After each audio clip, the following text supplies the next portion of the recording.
Kepalanya sih, Dede, kepalanya kenapa? Diapain, Dede? Kepalanya? Tadinya dibenturin. Kemana? Ke motor, terus ke aspal. Kepolisian sebagai lembaga negara, dia harus berani untuk menegakkan hukum. Kepolisian adalah lembaga yang diberikan kewenangan oleh negara itu, yang harusnya tampil benar-benar tegak lurus pada upaya penegakan hukum, tidak melihat orang perorangan atau kemudian melihat ini anaknya siapa. Tetapi yang muncul di masyarakat selama ini kan ingatan-ingatan publik yang sudah tertanam di masyarakat. 1970 yang lalu misalnya, ketika zaman Kapolri Pak Hugeng misalnya, muncul kasus Sum Kuning yang kemudian melibatkan anak pejabat saat itu gitu, dan kemudian kasusnya pun rame dan kemudian memunculkan Pak Hugeng dilepas jabatannya sebagai Kapolri seperti itu. Hal-hal seperti itulah yang kemudian mendorong masyarakat berasumsi kemana-mana. Jangan-jangan ini melibatkan anak pejabat, jangan-jangan ini melibatkan anak petinggi Polri. Itulah yang harus dibuktikan oleh kepolisian, gitu loh. Kita masyarakat tentunya mendorong kepolisian berani untuk membuka kasus ini selebar mungkin. Waktu 8 tahun untuk membuka kasus ini sebenarnya waktu yang sangat lama sekali. Bukan geng motor, ini rupanya pekerjaan para pembunuh Vina Cirebon 2016 lalu. Kuasa hukum rekayasa hukum. Viralnya film Vina sebelum 7 hari membuat kasus pembunuhan dan pemerkosaan Vina Cirebon 2016 kembali diperbincangkan. Diketahui film Vina sebelum 7 hari merupakan kisah yang diambil dari cerita nyata gadis 16 tahun bernama Vina.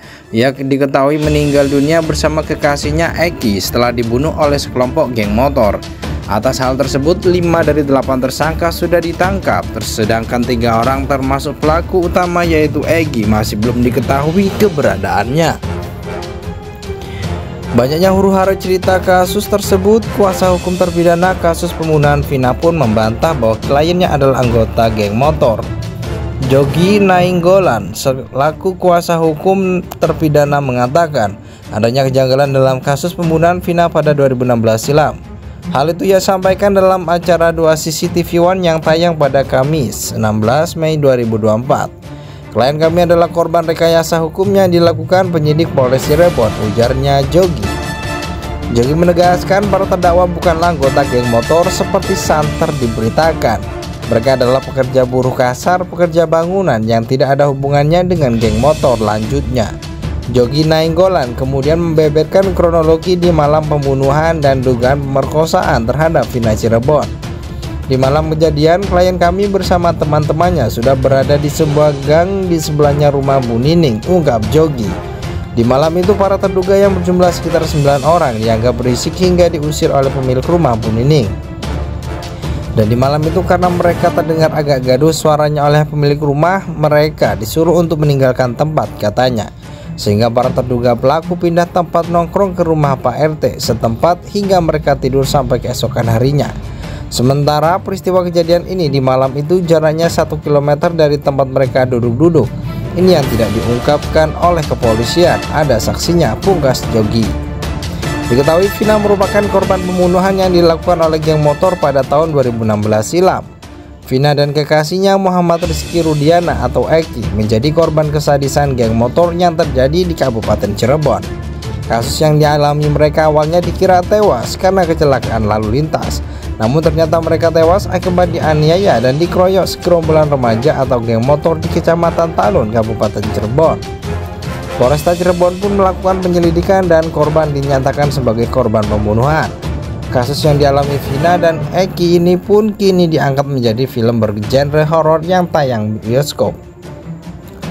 Polresta Cirebon pada akhirnya menangkap 8 pelaku kasus pemerkosaan sekaligus kasus penganiayaan dan pembunuhan tersebut. Polisi pun bergerak untuk mengusut kasus tersebut setelah dilakukan pengembangan berdasarkan dari bukti dan saksi teman-teman korban. Kecurigaan polisi pun terbukti. Kedua korban tewas akibat dibunuh oleh sekelompok geng motor Moonraker. Para tersangka tertangkap di Jalan Perjuangan, Kampung Situgangga, Kecamatan Kesambi, Kota Cirebon. Adapun 3 pelaku lainnya masih belum tertangkap hingga kini.